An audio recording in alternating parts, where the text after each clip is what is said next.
Hola, bienvenidos a la tarde de NTN 24, el canal de las Américas. Soy Idania Chirinos, como siempre, un gusto y un compromiso acompañarles en esta tarde de viernes.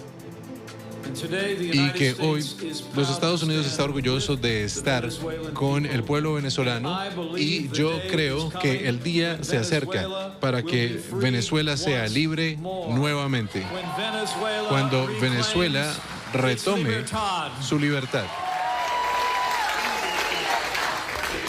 Mike Pence, vicepresidente de los Estados Unidos, este viernes se encontró con la comunidad de exiliados venezolanos en Miami. Pence, que compartió tarima con otros políticos americanos que han tomado la bandera por la defensa de Venezuela, reiteró el apoyo del gobierno del presidente Donald Trump a la lucha por la libertad del país y expresó una vez más su apoyo a Juan Guaidó como presidente encargado. Paola Serna, nuestra periodista en Miami, tiene más información. Paola. Así es, Idania, muy buenas tardes. Pues le comento que frente a un auditorio repleto aquí en la Iglesia de Jesús en la ciudad del Doral, el vicepresidente Mike Pence aseguró que el día se acerca, que la democracia pronto regresará a Venezuela y el pueblo ha despertado. Sembró también una gran esperanza entre todas las personas que estaban asistiendo aquí en su mensaje. Fue contundente a decir que el tiempo de Maduro ya terminó, que en este momento no hay tiempo para diálogos. Lo único que queda es que ceda el poder y se convoquen a elecciones libres en Venezuela. Venezuela está entre la democracia y la dictadura, y la libertad tiene el ímpetu. Nicolás Maduro es un dictador sin ningún derecho legítimo al poder, y Nicolás Maduro debe irse. El vicepresidente Mike Pence fue enérgico criticando la actitud del régimen que busca amedrentar a Juan Guaidó y su familia con el envío de paramilitares a custodiar su vivienda, y dejó claro el mensaje por parte de los Estados Unidos. Estados Unidos lo ha dejado claro. La seguridad del presidente Guaidó y de su familia son de gran importancia para el pueblo estadounidense.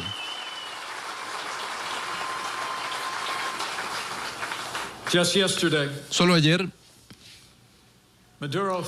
Maduro amenazó al presidente Guaidó y a la familia del presidente Guaidó, enviando policía paramilitar a su hogar. Pero sabemos que el presidente Guaidó y el pueblo venezolano nunca serán intimidados, y tampoco nosotros. Por su parte, el senador Marco Rubio hizo un llamado especial a las fuerzas militares a defender el uniforme y a defender al pueblo venezolano. Aseguró que el tiempo para Maduro se acaba y que ha hecho un terrible enemigo con Donald Trump. Para Nicolás Maduro, tengo algo que decirle, y está en grandes problemas. Esto no es como en otras ocasiones, y ha encontrado un terrible enemigo en Donald Trump. Un presidente que simplemente no se dedica solamente a dar discursos, sino que es un tipo que hace lo que dice que va a hacer, como ustedes lo han podido ver. Es tiempo de que Maduro se vaya. ¿Cuándo? Depende de él. Pero esa ventana está abierta, y esto será tarde o temprano. El también senador Rick Scott aseguró que el tiempo de Maduro ya terminó. Es necesario que llegue el nuevo gobierno y se convoque de forma inmediata a nuevas elecciones. Es hora de que Venezuela tenga elecciones libres y justas. El presidente Trump está comprometido en hacer todo lo posible para ayudar a Venezuela, y es muy importante. Estoy con la gente de Venezuela y siempre lucharé por la libertad, democracia y elecciones justas y libres en Venezuela. Alguien tenía que pararse y decir no más a Maduro. El congresista Mario Díaz-Balart también le dejó en claro un mensaje a Maduro, que debe abandonar el poder, abandonar Venezuela, irse a otro país o ir a verse con Jesucristo. Ustedes saben, yo creo que hay una negociación que yo creo que se debería hacer con el señor Maduro y sus... Sí. ¿Cómo y cuándo? O se va del país, o se va a la cárcel, o se va a ver a Jesucristo.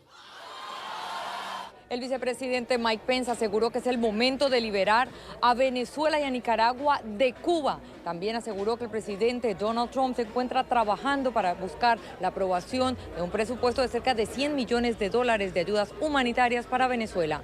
Desde Doral, en Florida, informó Paola Serna para NTN 24. Gracias, Paola, gracias por la información. Son las 4:12 minutos, hora costa este en los Estados Unidos. Pero no solo el Partido Republicano se ocupa de la comunidad venezolana y de la crisis de ese país. Ayer, congresistas demócratas de la Florida se reunieron también con la comunidad en el exilio para respaldar los esfuerzos por recuperar la democracia venezolana. Uno de estos senadores fue José Javier Fernández, senador estatal demócrata por el estado de la Florida, quien acompaña o nos acompaña a esta hora. Senador, muy buena tarde, gracias por estar aquí. Muy buenas tardes, José Javier Rodríguez, perdón. Sí, senador. Gracias por acompañarnos, senador Rodríguez. Senador, ¿están trabajando los demócratas de la Florida con la comunidad venezolana igual buscando alternativas para esta crisis? Hemos estado por mucho tiempo trabajando con la comunidad venezolana. Mira, hace año y medio, el mismo 5 de julio, yo propuse una legislación para agregar el gobierno de Maduro a una lista que tenemos aquí en el estado de la Florida básicamente para no hacer negocios con aquellos que están colaborando con Maduro. Es lo máximo que podemos hacer a nivel estatal bajo nuestra Constitución federal en Estados Unidos. Y eso fue algo que nuestro gobernador republicano y la legislatura republicana lo respaldó a 100% y logramos pasar esa ley. En el plebiscito que hubo en Estados Unidos, en el mundo entero, el año pasado, hubo una participación muy fuerte aquí en la Florida y nosotros como demócratas junto con nuestros colegas republicanos ayudamos a organizar eso y que fue un exitoso mensaje del exilio en Venezuela. Así que hemos estado apoyando, organizando eventos, ayudando a poner esa presión de lo que podemos hacer otra vez como legislador estatal localmente, pero nuestra delegación al Congreso también ha sido muy fuerte con el tema del TPS y todo lo que se puede hacer para la comunidad venezolana, además de obviamente hacer todo lo que podemos para la democracia en Venezuela. Senador Rodríguez, a nivel de Congreso, vamos a detenernos un poco en el TPS, porque es un proyecto en el que se está trabajando a nivel bipartidista. Esto lo lidera Bob Menéndez por los demócratas, Marco Rubio por los republicanos. ¿Cree usted que logre conseguirse esta protección temporal para los venezolanos? El propósito de la protección temporal es el muy simple hecho por la violencia y el hambre. Venezolanos que están aquí, la gran mayoría no pueden regresar dependiendo de las condiciones en que se fueron de Venezuela. El propósito de esa protección temporal es consistente 100% lo que están experimentando los venezolanos aquí. O sea que es una protección contra la deportación, decir que no se puede deportar a una persona donde van a enfrentar el hambre y la violencia. Es algo que realmente hemos estado llamando por eso por mucho tiempo. El Congreso republicano, en su mayoría, ahora has mencionado excepciones, el senador Rubio, nuestros representantes en el Congreso republicano aquí, anteriormente Roslettinen, ahora Díaz Balart, han sido consistentes en apoyando eso también. Pero otra vez los demócratas acaban de capturar la Cámara de Representantes. Los republicanos obviamente tienen la presidencia y el Senado. Así que no van a haber problemas con los demócratas, pero tenemos, y por eso los aliados republicanos son muy importantes para asegurar que podamos hacer eso como parte de una reforma migratoria o si no se puede ser parte de algo más comprensivo, de hacerlo ya de una vez porque la situación es crítica. Claro. Ahora, ¿cree usted que se logre contar con el apoyo de la Casa Blanca cuando el presidente ha intentado eliminar esta protección para ciudadanos de otros países como El Salvador, Nicaragua, Haití? Pero correcto, dado el énfasis, el apoyo a Venezuela que está dando el presidente Trump, ¿cree usted que se logre contar con su apoyo? Mira, Eso es el gran problema. Desgraciadamente, este presidente lanzó su campaña con la xenofobia y el racismo. Así que a la vez que quieren tener una postura en contra, como todos, contra de este socialismo que está destruyendo a Venezuela, que es algo que le encanta a los republicanos, tiene que venir también con unos cambios migratorios. Así que él tiene que enfrentar esa parte de su partido que realmente está basado en la xenofobia y el racismo, y realmente es gran parte del éxito de Donald Trump dentro del Partido Republicano. Hemos estado presionando, y otra vez por eso es tan importante el apoyo de los colegas republicanos que no vienen de esa parte del partido, de la base de Trump, para tratar de forzarle a Trump de renovar el TPS y expandirlo a otros países, obviamente Venezuela incluido. Senador, pero ya que usted habla del presidente Trump, tengo que preguntarle, por ejemplo, ¿por qué con el presidente Obama Venezuela no tuvo el apoyo que está teniendo en este momento, por lo menos no tan explícito, tan público o tan contundente? Mira, no, es verdad, mira, la trayectoria de Venezuela como cubano-americano aquí en Miami es algo que hemos visto y con mucha tristeza aquí. O sea que es un cuento que se conoce muy bien y cada paso en destruir las instituciones que ya no existen, pero en algunos momentos existían instituciones democráticas, causaba mucho dolor. Ahora, en ese camino, la administración de Obama estaba tomando todas las medidas que pensaban que tenían razón. No poner un bloqueo o un embargo, por ejemplo, sino poner sanciones directamente en la cúpula de Maduro y el órgano de narcotráfico. Ese mismo programa lo estaba haciendo Trump hasta recientemente.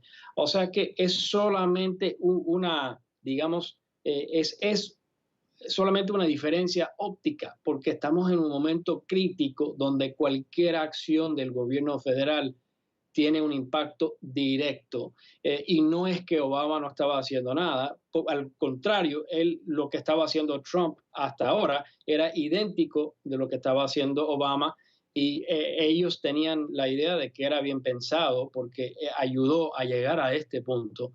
Pero ahora que tenemos bajo esa constitución fraudulenta, pero por lo menos es lo que hay, usando los mecanismos que hay, tenemos un nuevo presidente interim que está llamando para elecciones. Cualquier presidente americano, espero, demócrata o republicano, hubiera tomado estos pasos. Así que realmente hacer una distinción partidista no es justo y no hace sentido, porque ha sido una trayectoria para llegar aquí donde los presidentes todos han estado tomando un papel. Senador, por otra parte, entiendo que hay dos proyectos de leyes más bipartidistas en los que trabajan. Uno, el apoyo a la crisis humanitaria con el apoyo económico. Se habla de 150 millones de dólares, si no tengo la cifra equivocada. Y por otro lado, en un proyecto de ley que prohibiera el vender armas al régimen de Nicolás Maduro, pero sabemos que esto también es un tema polémico, es decir, las empresas que venden armas no siempre conocen de democracia. Correcto. Y mira, hay muchos diferentes componentes muy complejos y obviamente parte del mensaje que tengo para convencer a mis colegas americanos de la importancia de Venezuela, la conexión con el narcotráfico, con el terrorismo, el hecho de que hay uranio, no solamente petróleo en Venezuela, que hay relaciones con Hezbollah y otros elementos que son enemigos del Estados Unidos, pero también el efecto desestabilizante que tiene el hecho de que tantos venezolanos han tenido que huir de su país. Obviamente Colombia está con la responsabilidad mayor y el peso mayor, digo, de ese efecto, y tenemos que obviamente tomar eso en cuenta cuando estamos hablando de asistencia y de un trabajo humanitario. Pero eso siempre ha sido, bueno, el mismo grupo de republicanos que se unan a nosotros con temas del TPS son los mismos que se han unido con los esfuerzos humanitarios a que me refiero. Okay. Quiero agradecer a José Javier Rodríguez, senador estatal demócrata por el estado de la Florida. Muchísimas gracias por estar con nosotros. Gracias a ustedes. Muy buena tarde. Son las 4:22 minutos costa este de los Estados Unidos. Revisamos otros temas que hacen parte de la agenda informativa de este día. Es noticia el temblor de magnitud 6.6 que sacudió el estado mexicano de Chiapas este viernes. Según el Servicio Sismológico del país, el movimiento telúrico tuvo epicentro a 40 kilómetros al sureste de la ciudad de Hidalgo, cerca de la frontera con Guatemala. Videos compartidos en redes sociales muestran la magnitud del sismo. Empresas y edificios públicos implementaron protocolos de seguridad y evacuaron al personal. Hasta el momento no se reportan heridos o víctimas mortales. Es noticia una nueva actualización sobre la cifra de víctimas que dejó el colapso del dique de la mina Valen en Brumadinho, al sureste de Brasil. Según la Agencia de Defensa Civil de Minas Gerais, el número de fallecidos aumentó a 110, de los cuales 71 ya fueron identificados. De acuerdo a los reportes, otras 238 personas siguen desaparecidas. El Departamento de Bomberos concentra su búsqueda y rescate en el comedor de Vale, donde los empleados de la mina de hierro estaban almorzando cuando ocurrió el colapso de la presa el pasado 25 de enero. Es noticia la nueva política de recompensas con las que el gobierno colombiano espera lograr información que permita la captura de los jefes principales de la guerrilla del ELN, responsable del atentado con carro bomba contra la escuela de cadetes en Bogotá, que dejó 22 víctimas mortales, entre ellos el atacante. Por los cabecillas de este grupo criminal se ofrecen hasta 4.000 millones de pesos. Para hacer visibles a esos matalíderes. Y lo vamos a hacer con una nueva política de recompensas que lanza el Ministerio de Defensa, integrando toda la fuerza pública. Es noticia la jornada de elecciones presidenciales en El Salvador. El domingo, poco más de 5.2 millones de salvadoreños están llamados a las urnas. El exalcalde de la capital y candidato Nayib Bukele podría terminar con el histórico bipartidismo derecha-izquierda que se alterna en el poder desde hace 30 años. En el caso eventual de que ninguno de los aspirantes alcance la mitad más uno de los votos válidos, se contempla una segunda vuelta el 10 de marzo entre los dos candidatos con mayor respaldo. Y es noticia España, donde los taxistas de Barcelona han ganado la batalla contra los conductores que ofrecen sus servicios a través de las plataformas de Uber y Cabify. Los directivos de estas dos aplicaciones confirmaron que desde este viernes dejan de estar activos en Barcelona, pues no comparten la nueva normativa que obliga a los clientes a solicitar el servicio con 15 minutos como mínimo de anticipación. Marcelo Moncayo, nuestro periodista en Madrid, tiene el reporte. Marcelo. Hola, ¿qué tal? Saludos para ustedes en la tarde, amigos televidentes. Todo indica que en Barcelona la batalla la ganaron los taxistas. Desde hoy, los usuarios ya no cuentan con el servicio que dan las plataformas Uber y Cabify. Desde este viernes, la ciudad de Barcelona se queda sin el servicio de transporte que ofrecen las aplicaciones Uber y Cabify. Estas plataformas decidieron irse luego de que los taxistas y las autoridades de la Generalitat de Cataluña acordaran el requisito de tiempo mínimo de espera. Desde hoy, los usuarios que deseen utilizar estos vehículos deberían haberlo solicitado como mínimo con 15 minutos de anticipación. Para estas aplicaciones, este límite de precontratación convierte en inviable su negocio, ya que el 98.5% de sus viajes se gestionan por debajo de ese tiempo.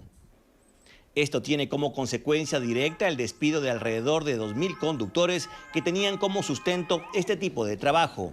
Uber y Cabify continuarán la batalla en los juzgados solicitando una millonaria indemnización que superaría los 1.100 millones de euros. Lástima, porque puede haber trabajo para los dos sectores, creo yo, y creo que damos otro servicio que, por ejemplo, el otro sector no lo da, pero es una lástima. Por ejemplo, estas semanas ha sido muy difícil trabajar. Nos cortaban la calle, nos han tirado piedras, nos han abierto los coches, nos han tirado huevos. Si quieren trabajar como taxi, yo lo vendo. La voy a vender ahora dentro de un año, que me la compren y se pongan a trabajar como el resto de la humanidad. Mientras tanto, en Madrid se cumplen 12 días seguidos de huelga de taxistas, quienes también exigen mayor regulación al servicio que ofrecen Uber y Cabify. Debido a la negativa de las autoridades de la Comunidad de Madrid de aceptar un tiempo mínimo de contratación y distancia, los taxistas han decidido flexibilizar su pliego de peticiones. Entre los puntos que continúan en la mesa de negociación está el impedir que los conductores de estas aplicaciones circulen sin tener un servicio precontratado o en la búsqueda de algún cliente. Quieren exigirles que se mantengan en sus bases mientras no tengan ningún servicio contratado con anterioridad. Si sus peticiones no son escuchadas, amenazan con acampar en la Puerta del Sol indefinidamente. Televidentes de la tarde, y como dato curioso, son varias las organizaciones que aseguran que aquí en Madrid el tráfico ha mejorado considerablemente desde que los taxistas están en huelga. Este es el informe para la tarde. Marcelo Moncayo, NTN 24, Madrid. El frío polar se extiende hacia el oriente de los Estados Unidos. Hasta el momento se han reportado 21 muertos en 3 días de bajas debido a este intenso frío. Más de 216 millones de personas están afectadas por el clima extremo.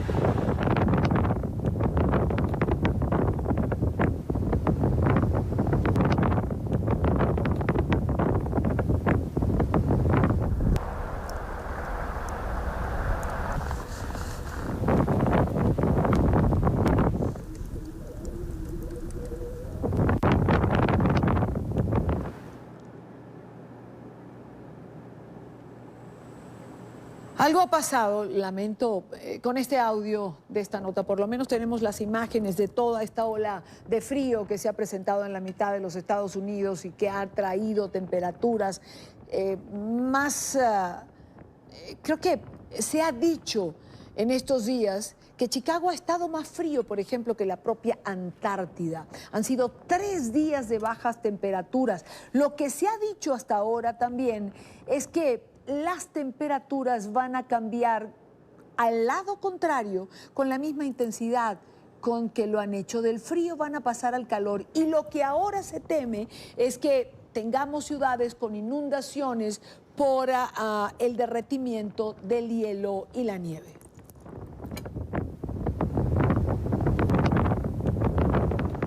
(4:38). El próximo lunes comenzará la deliberación del jurado que va a determinar si el mexicano Joaquín El Chapo Guzmán es culpable o no de los 10 cargos que se le imputan por narcotráfico. La defensa del Chapo alertó que los testigos y colaboradores de la Fiscalía no eran de fiar y presentaban serias dudas de veracidad. La decisión sobre la culpabilidad del Chapo podría conocerse posiblemente para el miércoles de la próxima semana, una cuestión que dependerá de cómo se desenvuelva el jurado. En esta parte del programa quiero saludar a Maybor Petit, periodista, investigadora. Ella es especialista en política venezolana, latinoamericana. Maybor, bienvenida, gracias por acompañarnos. Ha seguido de cerca este juicio, creo que desde el primer día. Sí, muy buenas tardes, Idania. Ciertamente estamos siguiendo el caso de Joaquín El Chapo Guzmán desde que fue extraditado de México a los Estados Unidos en el año 2017, y hemos visto cómo ha cambiado Joaquín El Chapo Guzmán, no solamente desde el punto de vista físico, sino también en su actitud y emocionalidad en este caso, que definitivamente pues pone más o menos en una línea lo que serán sus próximos años. Vamos a comenzar, vamos a darle contexto y a recapitular un poco. ¿Cuánto ha durado hasta ahora este juicio?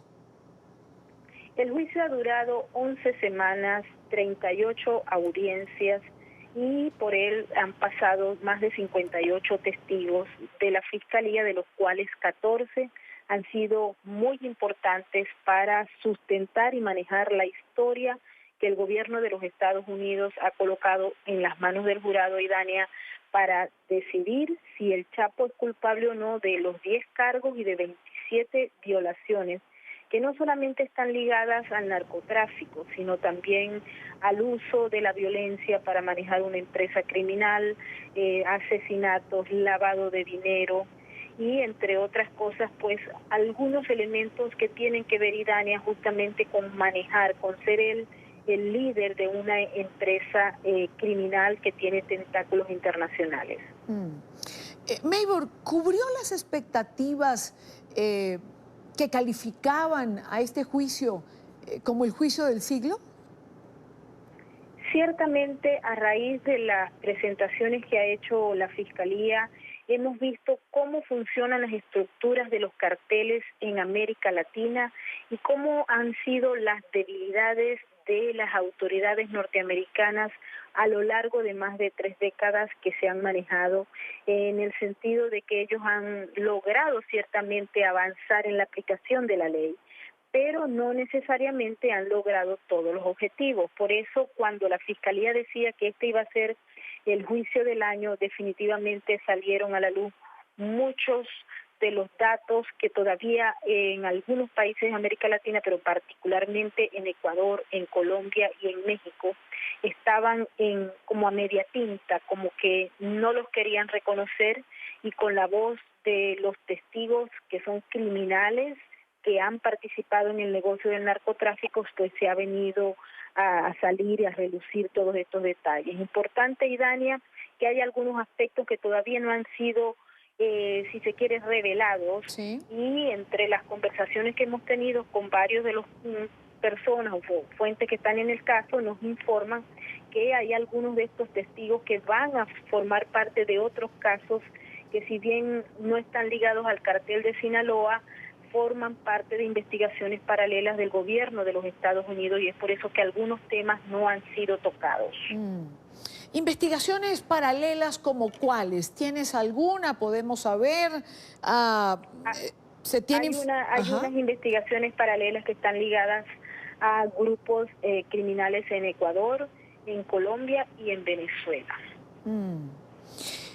Maybor, en el transcurso de este juicio, y ya luego vamos a referirnos a los nombres y a lo que hemos oído en el transcurso de estas semanas, pero en el transcurso del juicio, los miembros del jurado lograron mantenerse seguros, incomunicados, lejos del alcance del poder del narcotráfico que corrompe, amenaza. Pareciera que, si bien es cierto que la Corte y las alguaciles de los Estados Unidos hicieron un esfuerzo para mantenerlos alejados y ciertamente resguardados, creo que hay algunas reglas de la misma Corte Federal que han permitido que algunas personas que pasan a ser como extrañas dentro de lo que ha sido el público que ha estado presente en el juicio, pues por allí hay alguna duda de que el objetivo se haya logrado. Hemos visto todos los que hemos asistido al juicio durante todo el proceso, cómo se han venido presentando personajes que tienen como un rol muy específico. Algunos los hemos visto inclusive saludando a Joaquín El Chapo Guzmán desde las gradas. Hemos visto cómo la esposa de Joaquín El Chapo Guzmán los ha saludado. Han tenido esas personas algunos problemas o roces con la prensa. Uno de ellos intentó guardar la información de nuestros ID de la Corte. Y eso pues ha despertado mucha suspicacia. Estas informaciones han sido tomadas en cuenta en algunos casos por los alguaciles que están pendientes.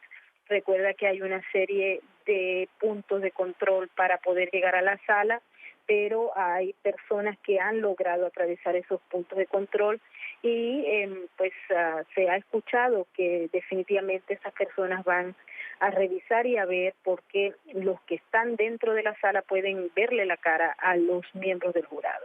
Sin embargo, el juez de la causa, Brian Cogan, ha señalado que no hay ningún tipo de temor de que la seguridad de las personas que forman parte del jurado, que son 18 personas, vaya a estar en juego a raíz de la decisión que vayan a tomar, que muy probablemente sea entre lunes y martes. Hay que recordar que el lunes empiezan las deliberaciones, pero que la Fiscalía ha entregado una hoja de cálculo con las violaciones y los cargos que ya inclusive se las explicó a los miembros del jurado y pues lo que se dice es que vamos a conocer el resultado más temprano que tarde.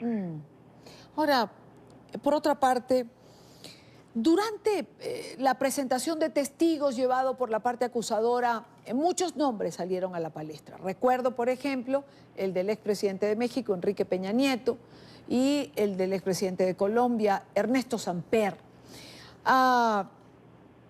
Lo que se dijo, más allá de las palabras, pudo ser constatado, esa información se maneja, no se maneja, la vamos a saber después, esos nombres quedan allí. ¿Cómo es esto? Mira, las informaciones que han salido en relación a presidentes o expresidentes de México, no solamente fue Enrique Peña Nieto, también salió Calderón, salió a reducirse Cedillo, inclusive el mismo López Obrador. Sí. Y hay algunos personajes que también salieron a reducir de Colombia o de Ecuador. Esto forma parte justamente de investigaciones paralelas, son declaraciones de algunos de los testigos cooperantes que no solamente colaboran con un caso en particular, sino con otros casos. Ayer tuvimos oportunidad, por ejemplo, de ver los argumentos de cierre del abogado principal del Chapo, Jeffrey Lichtman, y él intentaba no solamente crear dudas y distraer al jurado con una serie de elementos que le hagan dudar a la hora de ir a llenar la planilla del veredicto, sino también que recordaba, a pesar de que había una moción del gobierno de no tocar el tema, él decía que el Chapo era un mito, una creación, una invención del gobierno de México y del gobierno de los Estados Unidos, que en conspiración estaban tratando de tapar otros nombres que eran los verdaderos criminales. Y cuando estaba explicando esa parte de su exposición, señaló nuevamente que él estaba convencido, porque su cliente se lo había sostenido así, que no era él el que había pagado los $100 millones a Enrique Peña Nieto para su campaña en el año 2012, sino que había sido el Mayo Zambada, uno que el gobierno sostiene, que es el socio mayoritario del cartel de Sinaloa, pero que todavía no está bajo custodia de las autoridades, está siendo buscado. De acuerdo a la información del gobierno, dicen que está oculto en las montañas de Sinaloa, donde también se ocultaba el Chapo Guzmán. Cuando él estaba hablando de eso, posterior a ese punto, hubo una moción nuevamente porque él no tenía, se había comprometido a no tocar el tema nuevamente, pero ahí nos dimos cuenta que había algún dato extra que no teníamos. Luego hablamos con el abogado y él necesariamente nos dijo, miren, yo no puedo hablar, pero aquí hay un elemento que corresponde a una investigación del año 2016. Eso no se dijo frente al jurado, pero tuvimos acceso y nos dimos cuenta que definitivamente hay informaciones que no se plasman dentro del juicio. Uno, porque no agregan a probar los cargos de Joaquín El Chapo Guzmán, porque a él no lo están juzgando por elementos de corrupción directa en el gobierno. Sí. Y dos, porque esos elementos parecieran formar parte de otra estructura de investigación que no necesariamente está ligada con el caso, así lo dijo la fiscal. Entonces es interesante porque creo que eso va a ser tocado en otros casos. Lo que tenemos es que estar al tanto, a ver cuánto y dónde va a ser difundida esa información, tal vez por otros testigos o por otros abogados y otros fiscales. Pero ahora, pareciera que no va a ser el caso de Joaquín El Chapo Guzmán. Ok, ahora, enfocándonos en el caso, decías al comienzo, anoté, que habías visto cambiar al Chapo Guzmán en actitud y en emocionalidad. ¿A qué nos referimos con esto? Mira, cuando el Chapo Guzmán llegó a los Estados Unidos, lo recordamos que entró temeroso, entró desajustado desde el punto de vista físico, tenía ojeras, se veía trasnochado, triste, golpeado desde el punto de vista físico, no con golpes, ¿no? Y en la medida en que él fue avanzando el proceso, lo vimos transformado, muy saludable, lo vimos con buen color, sin ojeras, luciendo muy bien cada vez más. En esta oportunidad, pues, tú lo ves y te das cuenta la diferencia sustancial que hay en el que llegó y en el que está sentado frente al jurado. Hoy en día aparece en el juicio cada sesión con trajes elegante, y se le ve muy bien desde el punto de vista emocional. Ayer se sonreía, se sentía feliz cuando Jeffrey Lichtman estaba haciendo su exposición. Este abogado tiene una característica muy particular y es que él es bastante histriónico e inclusive fue capaz de sollozar y de quebrantar la voz para pedir que perdonaran a su cliente, y él siempre realiza como acciones teatrales que trajeron la sonrisa del Chapo Guzmán y de algunos de los presentes ahí en la sala. Y como te digo, siempre anda de muy buen humor. No, muchos nos preguntamos si no entiende la verdadera naturaleza del caso o forma parte de la estrategia de la defensa de presentarlo victorioso, ganador y sonriente, y muy enamorado de su esposa porque no pierde un detalle con ella, que siempre está sentada en la corte. Mabel, ¿qué crees que va a pasar? Mira, yo he visto las caras de los jurados a lo largo de todo el proceso y pareciera que tienen una idea clara de lo que la Fiscalía ha presentado. En la sala se ha escuchado la voz de Joaquín El Chapo Guzmán hablando de negocios, no solamente de transporte de cocaína, sino de heroína, de metanfetaminas y de marihuana. Por allí han pasado unos testigos, como te digo, son 58 que se presentaron, pero buena parte de los testigos cooperantes trabajaron en la organización de Joaquín El Chapo Guzmán, estuvieron muy cerca de él. Y cuando las historias se ven en el contexto completo, amplio, y los jurados han tenido chance de verlo, te das cuenta que si bien los testigos cooperantes pueden ser criminales, mentirosos, en ese momento coinciden muchos de los elementos. Hay algunos de estos personajes que no se han visto por largo tiempo o que se vieron en México hace una década y luego no se consiguieron porque están todos presos y aislados y en diferentes lugares de los Estados Unidos. Pero los detalles que se van armando, te das cuenta que hay una línea de investigación por parte de los fiscales, y ellos han presentado de manera muy rigurosa cada una de las evidencias que existen contra el Chapo. Fíjate que ellos iniciaron la acusación formal con 17 cargos y ahora hay 10, y los organizaron de una manera que les permitió, tanto al jurado como a las personas que están integrantes en las dos partes, tener más o menos una línea muy clara de qué se probó, cómo se probó y con qué testimonio se probó. Lo que indica que si se aplica la regla que va a dictar en horas de la mañana del día lunes el juez Brian Cogan, definitivamente podría el jurado, aplicando la regla, pues hacer un veredicto obviamente de culpabilidad.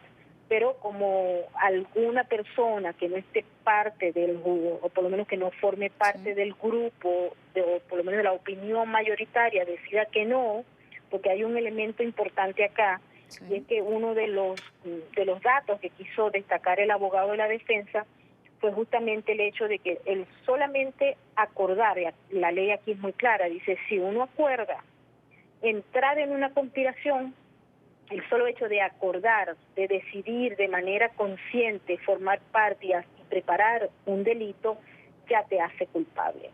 Y ahí la Fiscalía lo explicó, el abogado trataba de distraer sobre este tema, pero en líneas generales, cuando se lee la ley y se lee la evidencia, pues no hay sino una sola respuesta. Pero vamos a ver por qué cada jurado es autónomo en su decisión y debe haber una unanimidad de los 12 miembros para dictar el veredicto.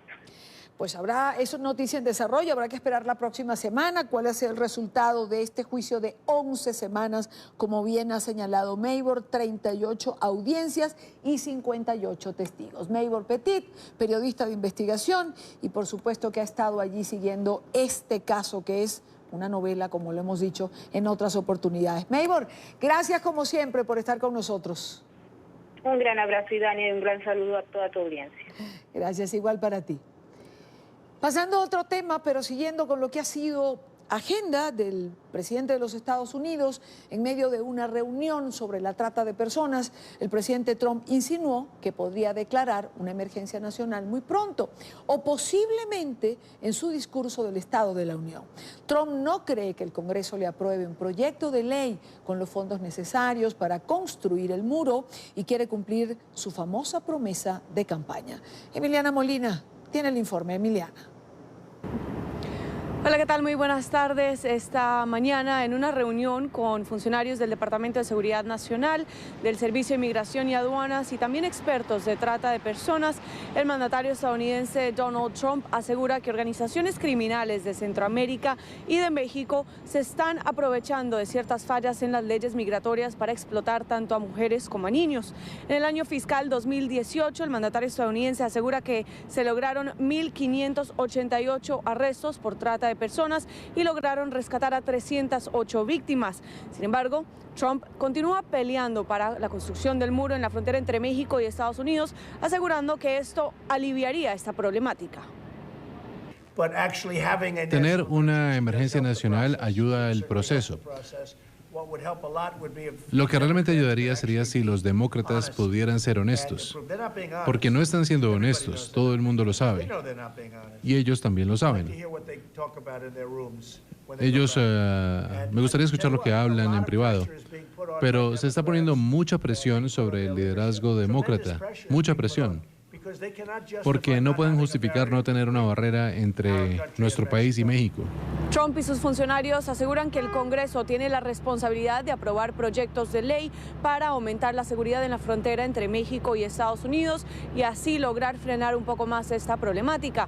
Sin embargo, hasta el momento, los congresistas tienen hasta el 15 de febrero para lograr llegar a un acuerdo. El mandatario asegura que no está muy seguro de que los demócratas le vayan a aprobar el presupuesto que ha pedido para la construcción de esta barrera. Y miraremos el tema de la emergencia nacional porque no creo que nada ocurra, no creo que los demócratas quieran seguridad fronteriza y dicen que los muros son inmorales, pero ellos saben que sí funcionan. Esto está relacionado con nuestra frontera sur insegura. Las organizaciones transnacionales criminales toman ventaja de esta frontera insegura y el resultado es que cada vez vamos más niñas que son utilizadas no solo por los ilegales, sino también por los carteles que violan las fronteras de nuestro país y nuestras leyes y utilizan ese dinero para financiar otras empresas ilegales.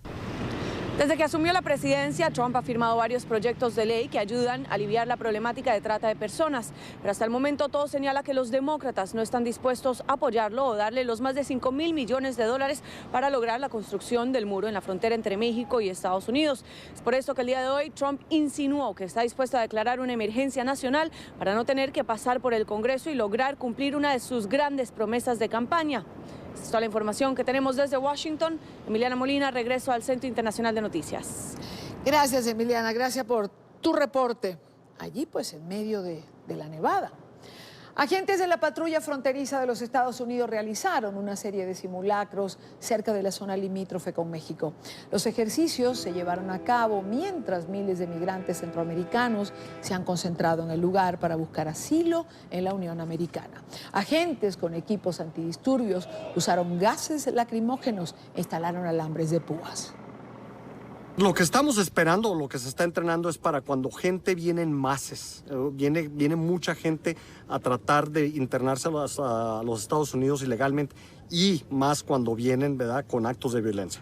Cuando lo quieren hacer a fuerzas, cuando lo quieren hacer con violencia, tenemos que estar preparados para poder prevenir este tipo de eventos. Continuamos con más en la tarde de hoy. Son las 5:06, hora costa este de los Estados Unidos. Son las 6:06, hora Caracas, Venezuela.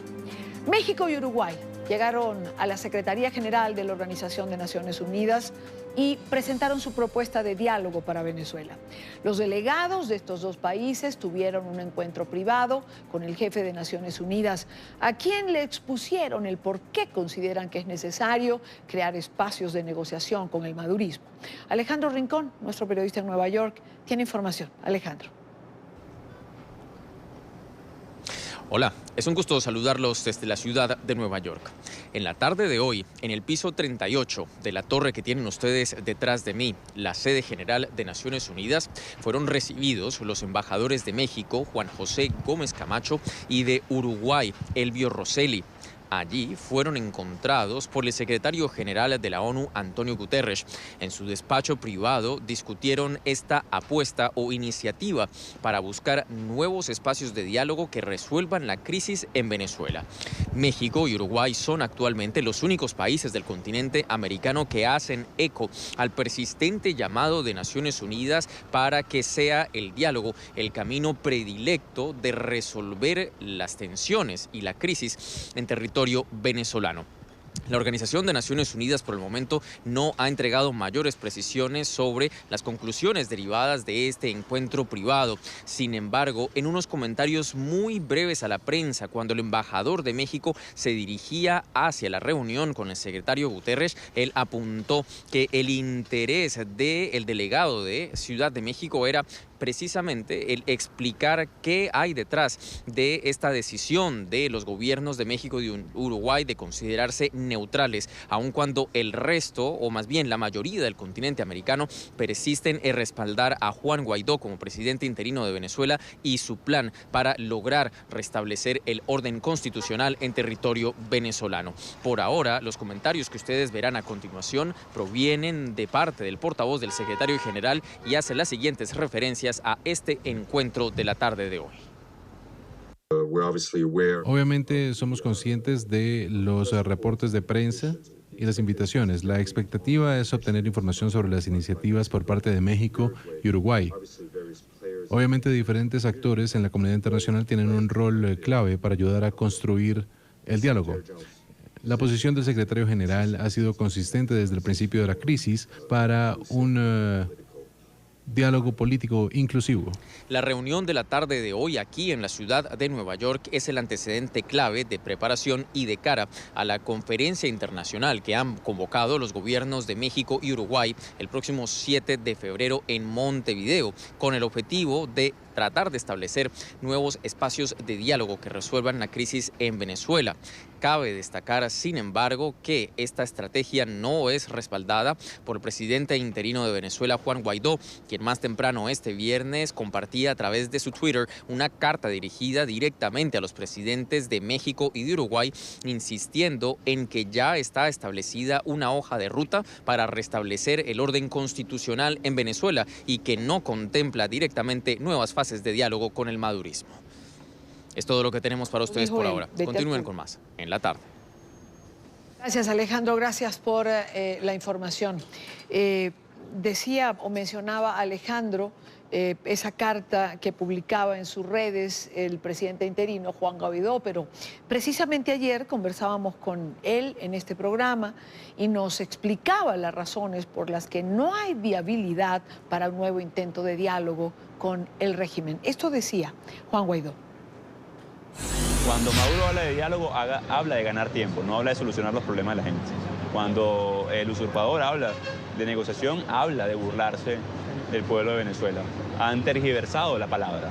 El espacio natural de diálogo de cualquier país es el Parlamento y ellos lo abandonaron. Afortunadamente ya hay muchos que están regresando a ese espacio, como el diputado Toco Contreras, como la diputada Kelly Perfecto, por ejemplo, que venían o vienen del chavismo y hoy están como tienen que estar todos del lado de la Constitución.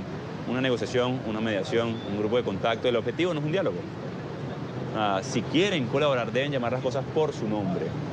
Superar la usurpación y poder lograr una elección libre. Eso decía Juan Guaidó el día de ayer. En nuestros estudios en Washington nos acompaña Héctor Chamis, profesor de la Universidad de Georgetown, columnista del diario El País. Héctor, buena tarde. Gracias por estar con nosotros, como siempre. Hola, Idania. Gracias a ustedes. ¿Por qué México y Uruguay se distancian de la mayoría de los países de la región e insisten en buscar un diálogo con el madurismo? Un diálogo que ha sido infructuoso, como lo decía Guaidó hace unos segundos en pantalla.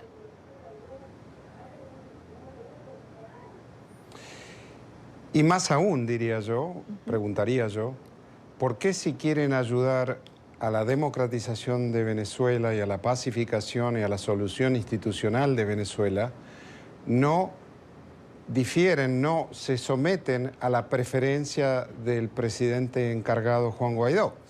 ¿Por qué no se ponen a disposición de él, que es la autoridad legítima? Las palabras del presidente encargado son clarísimas. No es honesto, no es sincero ese supuesto diálogo. Nos recuerda a instancias pasadas donde los diálogos significaban únicamente que Maduro ganara tiempo, aplacara la presión de la calle o la presión internacional, y cuando terminaba el diálogo él quedaba otra vez en el poder. No hubo referéndum revocatorio, no hubo marcha Miraflores, todo eso por el diálogo. Y aquí estamos, y ahora hay un presidente encargado que tiene enorme claridad y liderazgo frente a esta situación. Y les dice, no, agradecemos su preocupación, pero ayúdenos a nosotros y sométanse a las prioridades que fijamos nosotros. Me parece absolutamente razonable. Es absolutamente razonable, ocupando el cargo que está ocupando en este momento Juan Guaidó. El no someterse o el no acompañarle tanto a él como a otros países implica que ambos desconocen a Guaidó e insisten en apoyar a Nicolás Maduro, tanto México como Uruguay. Sin ninguna duda, proponen un diálogo habiendo tomado parte por el usurpador, habiendo tomado parte por aquel que está en el poder primero mediante una elección fraudulenta que fue rechazada por todo el continente y por toda la comunidad internacional por ser fraudulenta, la del 20 de mayo, y en segundo lugar por permanecer en el poder en lo que constituye un golpe de Estado después del 10 de enero. Y las razones, bueno, han sido investigadas, han sido elaboradas por diversos medios. En el caso de Uruguay, porque ha habido muchas noticias acerca de vínculos comerciales entre el hijo del presidente Vázquez y el gobierno de Maduro y el gobierno chavista anteriormente. Y en el caso de Bolivia, pues porque Bolivia responde a una idea política parecida, que es la perpetuación en el poder, y eso forma parte de un esquema regional de perpetuar en el poder a gobiernos afines y amigos de La Habana que han desmantelado de manera violenta, como en Venezuela y en Nicaragua, o de manera gradual y pacífica, como en Bolivia, han desmantelado la institucionalidad democrática de sus países. Bueno, el secretario de la Organización de Estados Americanos, Luis Almagro, decía que la disyuntiva es una sola: o estás con la democracia o estás con la dictadura, y allí pues tiene que tomar parte la comunidad internacional. Creo que una buena parte de ella se ha sumado a la democracia, pero hay quien prefiere evidentemente pues quedarse con la dictadura. Esa es claramente la elección de Uruguay y Bolivia, de los gobiernos de Uruguay y Bolivia, porque por el otro lado las sociedades en Uruguay y en Bolivia no están de acuerdo con eso es clarísimo. Y por el otro lado, no tener suficiente firmeza y cohesión acompañando a todos los países de América Latina que han reconocido a Guaidó y han exigido y están exigiendo a Maduro abandonar el poder y transferirlo, como dijo el Grupo de Lima, transferirle el poder a la Asamblea Nacional, bueno, no estar con firmeza en esa posición significa darle oxígeno a Maduro. Ahora la Unión Europea ayer, en palabras de Federica Mogherini, habla de un grupo de contacto que explorará elecciones en 90 días. Es un absurdo. Maduro está de salida y la Unión Europea, o al menos Federica Mogherini, porque no así el Parlamento Europeo, que reconoció a Guaidó, pero Federica Mogherini le propone 90 días a Maduro para que convoque elecciones. Ya sabemos cómo terminan las elecciones de Maduro y le alarga el horizonte temporal. Primero el gobierno de España y los europeos le hablaron de 8 días, ahora le dan 90.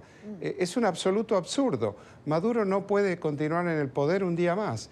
Y en las Américas, las democracias de las Américas han sido muy claras y muy firmes en eso. Europa debería también acompañar a la posición de los países de la región. Es lo que corresponde. Aquí hay varias aristas, Héctor, en este planteamiento que hace la Unión Europea. En primer término, si le dieron 8 y no hizo absolutamente nada, ¿por qué los va a hacer en 90? Es decir, ¿qué va a cambiar? Y ya vamos a entrar en garantías, en estructuras, pero si en 8 no hizo nada, ¿por qué va a reaccionar en 90? Correcto. Absolutamente, es más de lo mismo. De pronto, algunos parecen no entender que esta no es una historia de hoy, es una historia de los últimos 5 años, en donde cada instancia de diálogo era insincera, era ganar tiempo. Parecen desconocer las elecciones fraudulentas, no solamente la presidencial del 20 de mayo, las regionales, las municipales, la elección de la Asamblea Constituyente ilegal e ilegítima, una serie de fraudes que además fueron denunciados hasta por la propia compañía que se encargaba de los cómputos de los votos, Smartmatic, ¿recuerdas eso?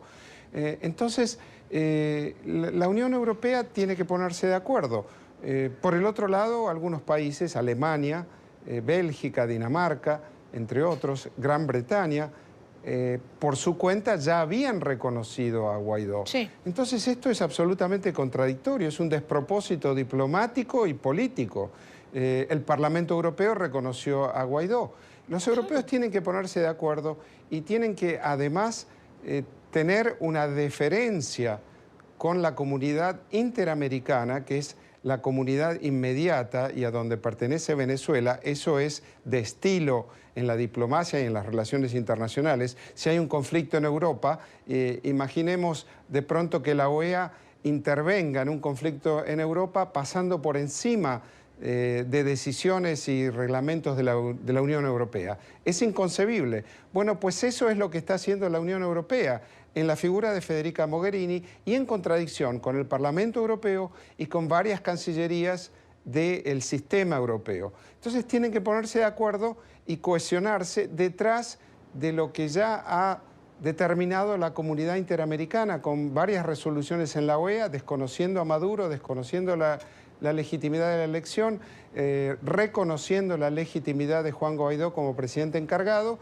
y trabajar en un programa electoral y ayudar a establecer ese programa, pero bajo la supervisión y dirección de la Asamblea Nacional únicamente. Ahora, el usurpador Maduro no puede estar convocando a elecciones. Bueno, pero es que además no solamente hablaríamos de... Es decir, en Venezuela hay poderes usurpados, no hay un solo poder en singular. Es decir, se usurpa el Ejecutivo, pero se usurpa también el poder electoral. Entonces, ¿cómo se piden elecciones transparentes o elecciones con garantías cuando hay un poder que hemos visto en ejercicio de sus funciones? Y como bien decía Héctor, ya sabemos en dónde terminan las elecciones en Venezuela. Absolutamente, es un sinsentido. La transformación institucional necesaria para que esas elecciones sean libres, democráticas, justas, transparentes es decir, creíbles, no se puede hacer en semanas. Requiere transformar el Consejo Nacional Electoral, no solamente los rectores del Consejo Nacional Electoral, sino cómo funciona el Consejo Nacional Electoral en provincias, donde los funcionarios del Consejo Nacional Electoral son todos nomenclatura del partido oficialista. Cómo transformar los distritos electorales que están configurados para beneficio del partido oficialista. Cómo modificar el padrón electoral, que también ha sido una operación de inteligencia cubana en Venezuela. Lo saben todos. Los europeos no pueden acusar de ser ingenuos. Los europeos tienen, antes de hablar, tienen que preguntarle al sistema interamericano qué es lo que piensa y someterse al hecho que el sistema interamericano tiene privilegio en la determinación de esta crisis y en la definición de esta crisis. Y además escuchar a la autoridad legítima venezolana, que es el presidente encargado Guaidó. Ahora, dentro de esto, ¿qué papel va a jugar el Grupo de Lima? Es decir, ¿qué esperamos de este encuentro de la próxima semana en Canadá?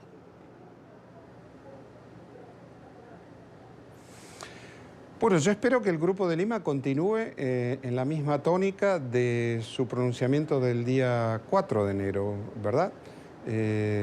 Donde no solo reconoce a la autoridad de la Asamblea Nacional, sino que además le indica en esa resolución a Nicolás Maduro transferir el poder a la Asamblea Nacional.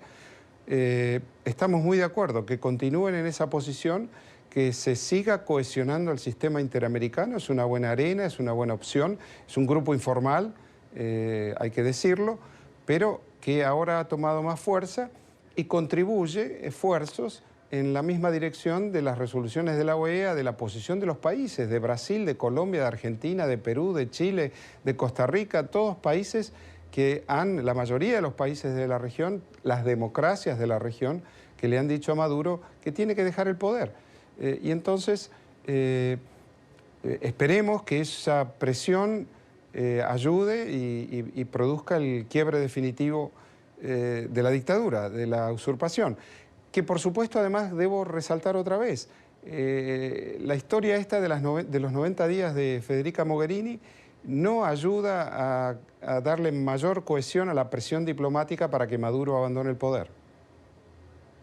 ¿Por qué esta asintonía, Héctor? Es decir, ¿por qué el sistema interamericano, por un lado, y Federica Mogherini, para no meter a la Unión Europea completa, van por lados diferentes? Es decir, bien que tú lo decías, si hay gobiernos que han reconocido a Guaidó, otros se prestan a hacerlos.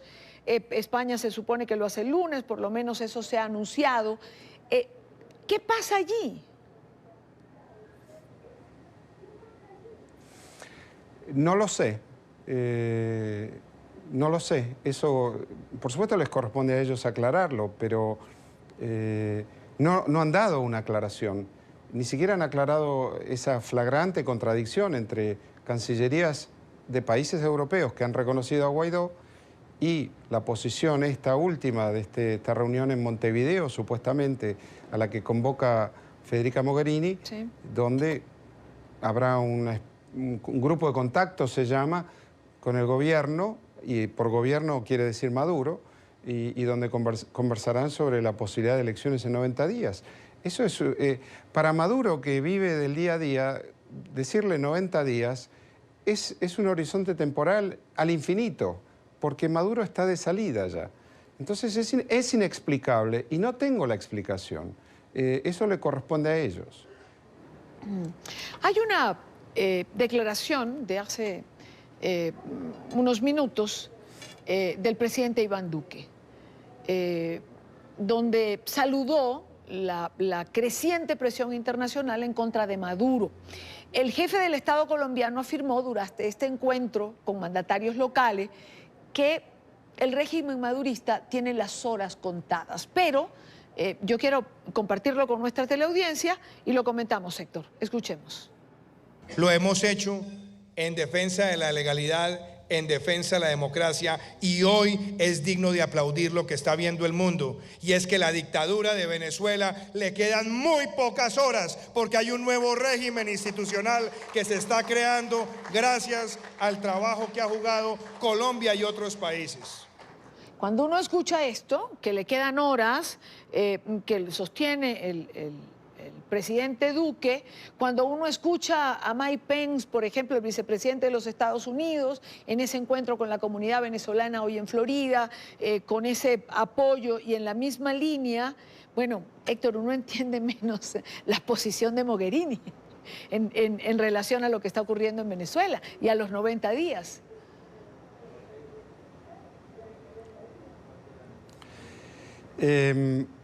Algunos tienen, respecto a Europa, teorías interesantes.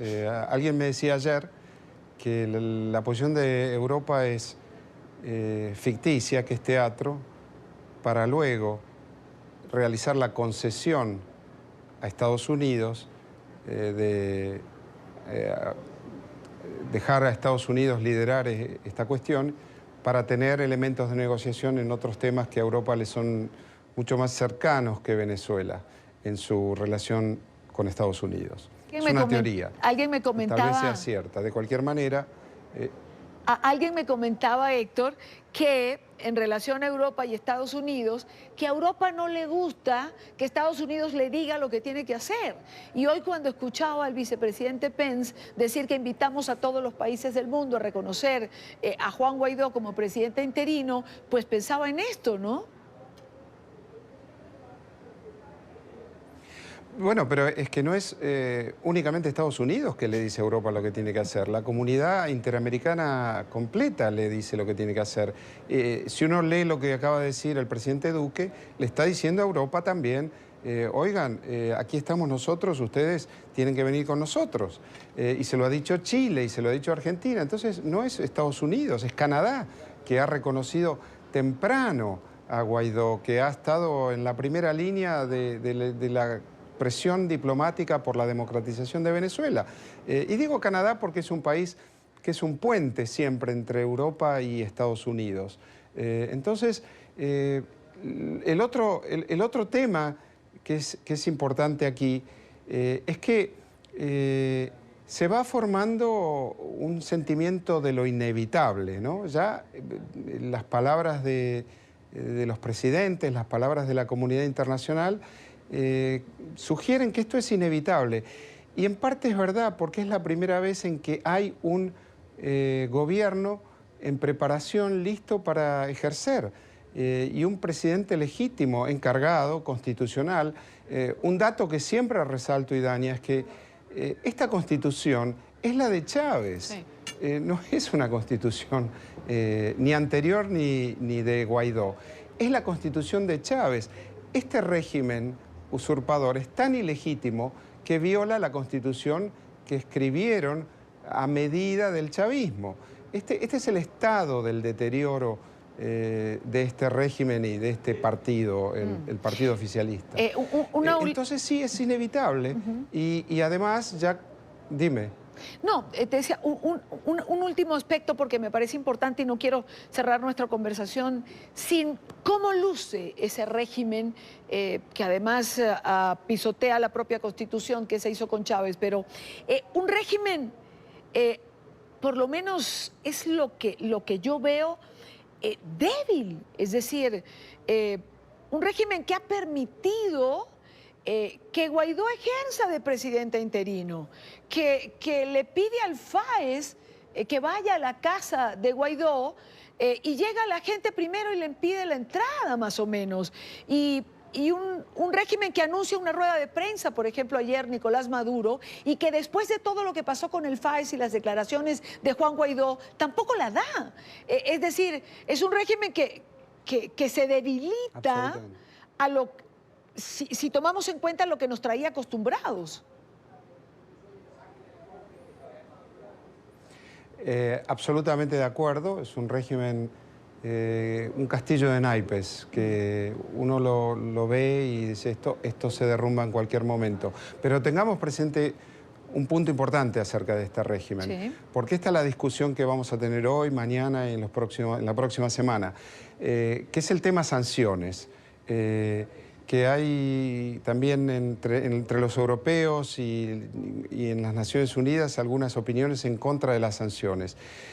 Este es un régimen que, a diferencia de cualquier otro gobierno, viola un principio fundamental, que es el siguiente: ningún gobierno, sea de derecha, de izquierda, civil o militar, busca el sufrimiento de su pueblo.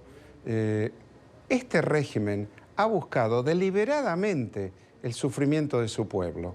Y esta es la penuria, el hambre, la enfermedad que ha causado deliberadamente, porque ha sido política de Estado esta situación humanitaria trágica que está viviendo Venezuela. Entonces, digo porque esto va a ser el tema de las próximas horas y de los próximos días. Las sanciones ya las ha instrumentado este régimen y desde hace mucho tiempo.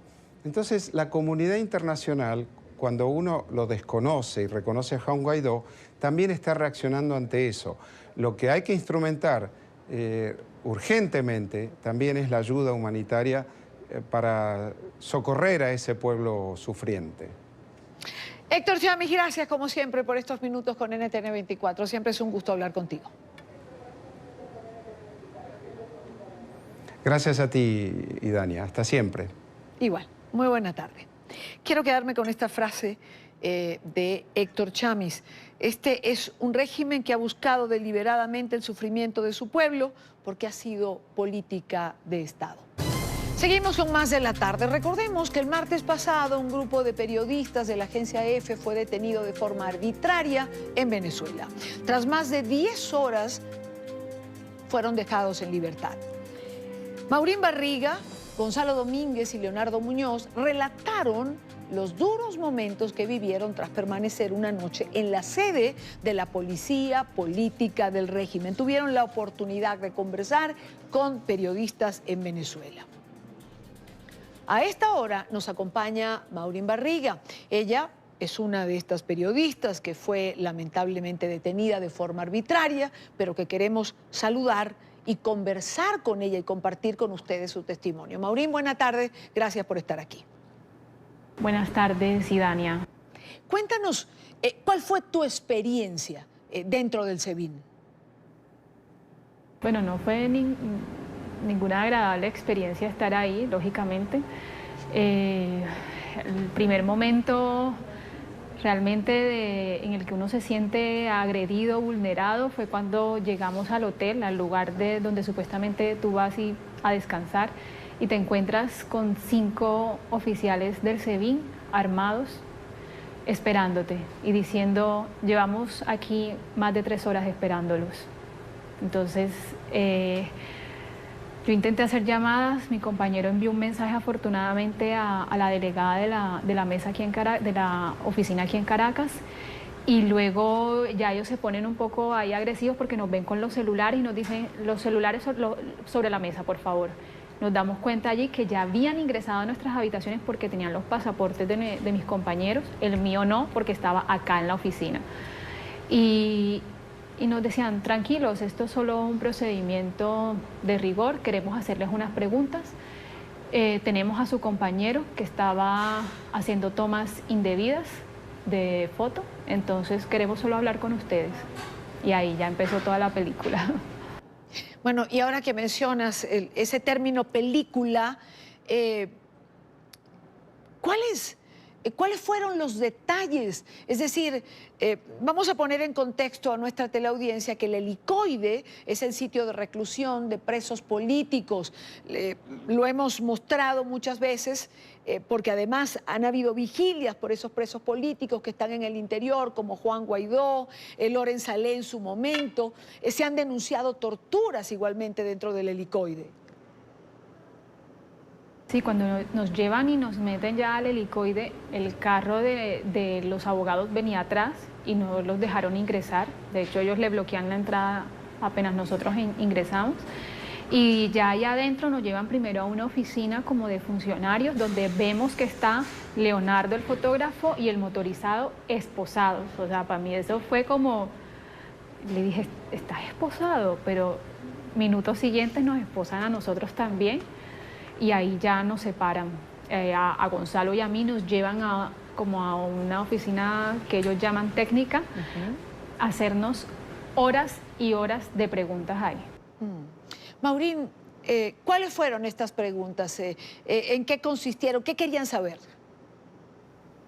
Nos preguntaban a qué habíamos venido aquí a Caracas, que por qué estábamos aquí como periodistas ilegales, que si teníamos alguna afiliación política, que qué era lo que estábamos informando, que por qué estábamos aquí, no en otro país, por ejemplo, donde suceden también cosas, que era eso lo que nosotros veníamos a informar, y nos pidieron explicación de cada uno de los lugares a los que habíamos ido.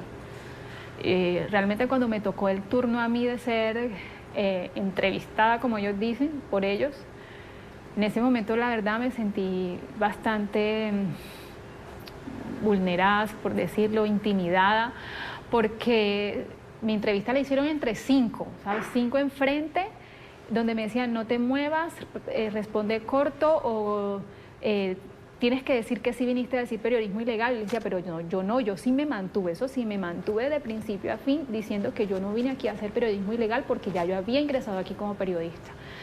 Y entonces, sin embargo, durante todo el tiempo que estuvimos ahí, fueron personas en medio de todo que tuvieron un trato amable con nosotros. De hecho, algunas veces hacían hasta bromas y nos decían que tranquilos, que no iba a pasar nada, pero que todo esto era un procedimiento que ellos tenían que cumplir de rigor, entre todas las preguntas, huellas dactilares y todo, que nos tomaron fotos. Eso ya parecía estudio fotográfico, y entonces a veces yo no sabía por dónde voltear y él decía, y es que nunca te habían hecho esto. Y le dije, no, la verdad es que esto no es normal para mí, como entenderás, yo nunca había pasado por esto. Bueno, Maurín, no es normal para ti ni para nadie. Es decir, recibiste un trato amable porque no te agredieron, pero te privaron de la libertad toda la noche y además esposados. Sí, pasamos toda la noche esposados, y la noche mía fue en una silla, era un sofá de 2 personas muy chiquito, sin ninguna forma de apoyar brazos, en la que estaba mi compañero Leonardo y yo sentados. Yo la verdad no pude pegar el ojo en toda la noche ni descansar, a pesar de que llevaba horas sin dormir, y ahí estuvimos al final de un pasillo sin ventanas, en el que no sabes si transcurren las horas, si es de día, si es de noche. Yo sentía que el tiempo ahí se me pasó eterno, y eso que pasé 12 horas, o sea, no me quiero imaginar la historia que viven ahí, periodistas que sé que están ahí y llevan meses. Y toda esta circunstancia terrible que vivieron fue porque un colega tomó una fotografía a una pared de una institución pública. Eso era lo que ellos nos decían en ese momento, que nuestro compañero había tomado un graffiti de una institución pública y eso estaba aquí prohibido. Ellos decían, como entenderán, en cualquier país eso está prohibido, pues aquí también. Nosotros decíamos, sí, pues nosotros no sabíamos ya ni qué decir, porque ahí todo lo que tú decías podía ser usado en tu contra, ¿sabes? Entonces nosotros queremos saber, ustedes que vienen a hacer aquí, qué es lo que han hecho, dónde han estado, y que le contáramos incluso nosotros cómo veíamos la situación, ¿no? Maurín, ¿cuántos años llevas ejerciendo el periodismo? ¿Te había tocado ir a Venezuela antes? Yo llevo ejerciendo el periodismo ya desde hace 12 años más o menos, y es la primera vez que venía a Caracas a cubrir, de hecho, una crisis como esta. ¿Qué te llevas después de haber vivido esta experiencia que no sé ni siquiera cómo calificarla?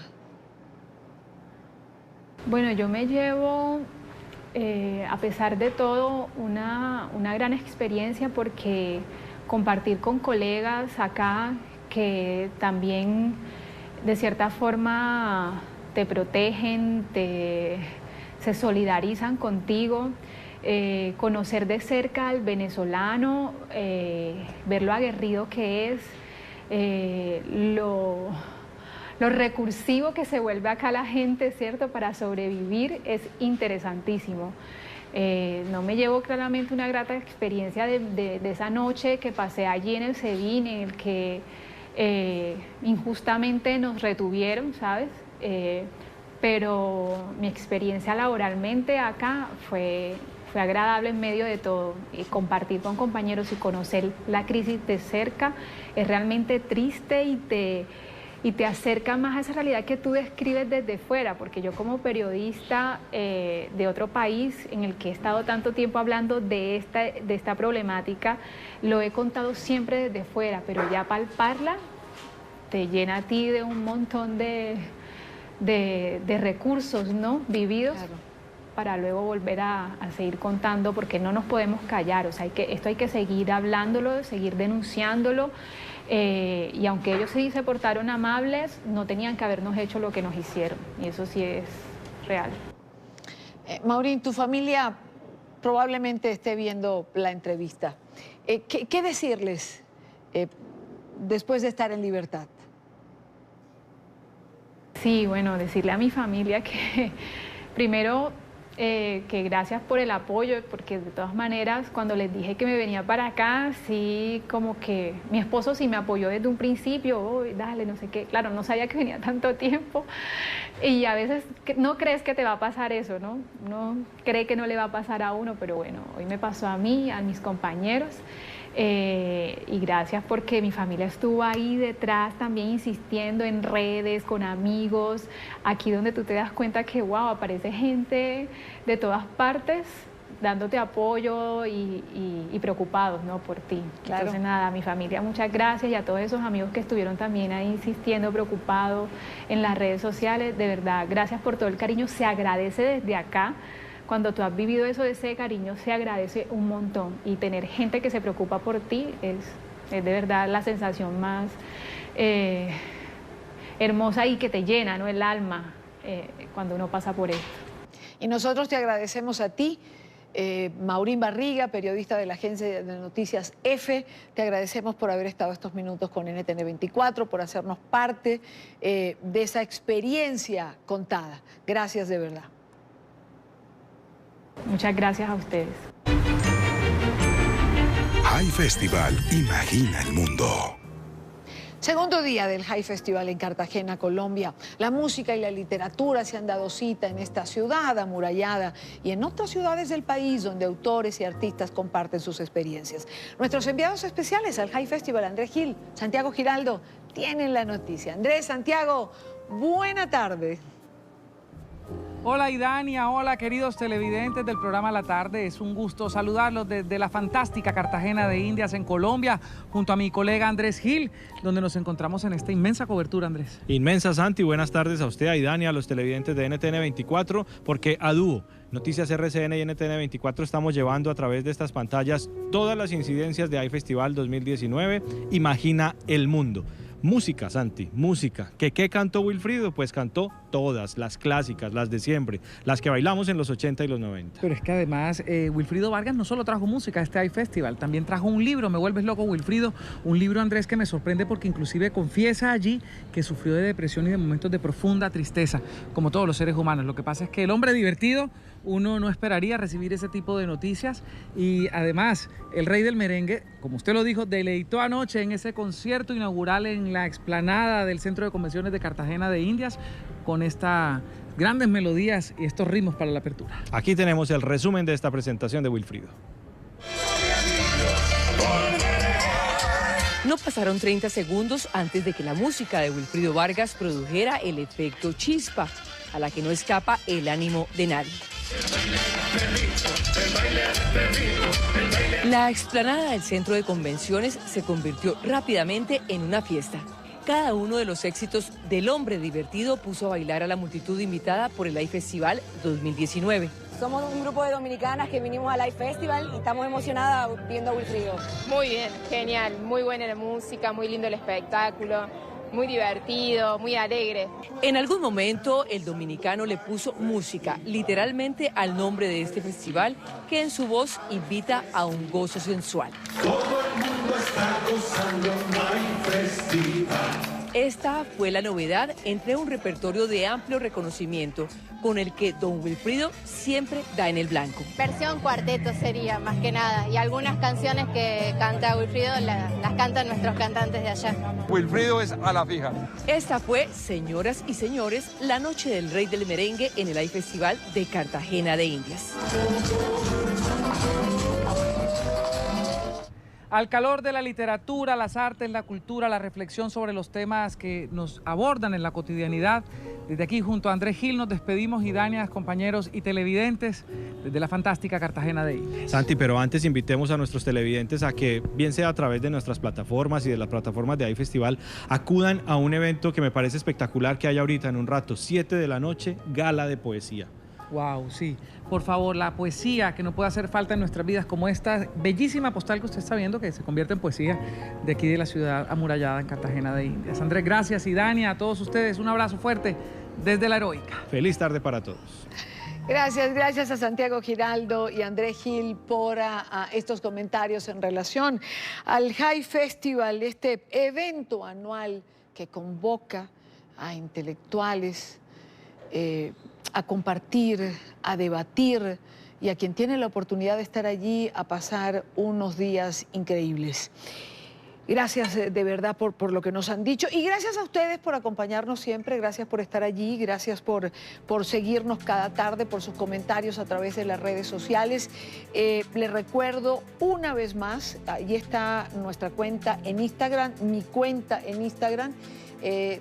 También la tienen en pantalla, nuestras cuentas de Twitter, se las recuerdo siempre, y nuestro canal en YouTube, donde pueden ver nuestras entrevistas, la señal en vivo del canal y todos nuestros programas. www.youtube.com/NTN24. Tengan todos el mejor fin de semana posible. Mañana tenemos cobertura, por supuesto, de la marcha que ha sido convocada en Venezuela.